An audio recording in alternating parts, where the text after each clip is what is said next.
और खबर राजधानी रायपुर से, जहां डिप्टी सीएम अरुण साव का एक बयान सामने आया। उन्होंने पंचायत कांग्रेस कमेटी की गठन पर कहा कि कांग्रेस समाप्ति की ओर है, कुछ राज्यों में सिमट चुकी है। जहां जेजेएम 2.0 काम को आगे बढ़ाने एमओयू हुआ है और एमओयू में जल शक्ति मंत्री सीआर पाटिल सीएम साय मौजूद रहे। जहां साथ ही सरगुजा ओलंपिक के शुभारंभ पर कहा गया कि ओलंपिक के लिए 3.5 लाख लोगों ने पंजीयन कराया है। नेशनल ट्राइबल गेम्स की मेजबानी पर कहा कि एक बड़ी अपॉर्चुनिटी छत्तीसगढ़ को मिली है। वहीं डिप्टी सीएम ने धुरंधर मूवी पर कहा कि कांग्रेस केवल अपने राजनीतिक एजेंडे पर काम करती है, कांग्रेस ने कभी देश के एजेंडे पर काम नहीं किया।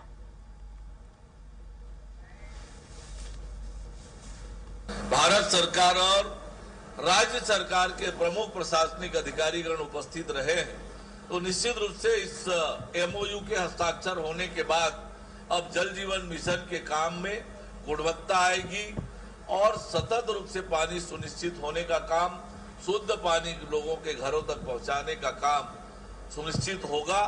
और निश्चित रूप से ये आज के लिए ऐतिहासिक दिन रहा है। 7 अलग अलग खेलों की प्रतियोगिताएं 3 स्थानों पर होने वाली है। जगदलपुर में एथलेटिक्स होगा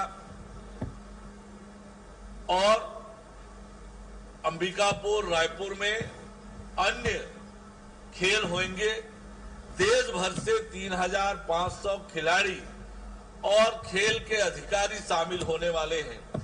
देश में पहली बार नेशनल ट्राइबल गेम्स हो रहा है, उसकी मेजबानी का सौभाग्य छत्तीसगढ़ को मिला है।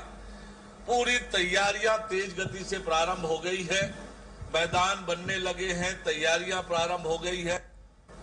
लगातार मामले निकलकर आ रहे थे और उसकी परिणति आज ये हो रही थी कि गांव में कानून व्यवस्था की स्थिति खराब हो रही थी, वर्ग संघर्ष की स्थिति निर्मित हो रही थी और छत्तीसगढ़ के डेमोग्राफी को बदलने का काम ये योजनाबद्ध तरीके से छत्तीसगढ़ में किया जा रहा था। धर्मांतरण से केवल एक समाज नहीं, एक क्षेत्र नहीं, हर समाज और पूरा छत्तीसगढ़ का क्षेत्र प्रभावित हो रहा था और इसलिए ये धर्म स्वतंत्र विधेयक लेकर आना आवश्यक था।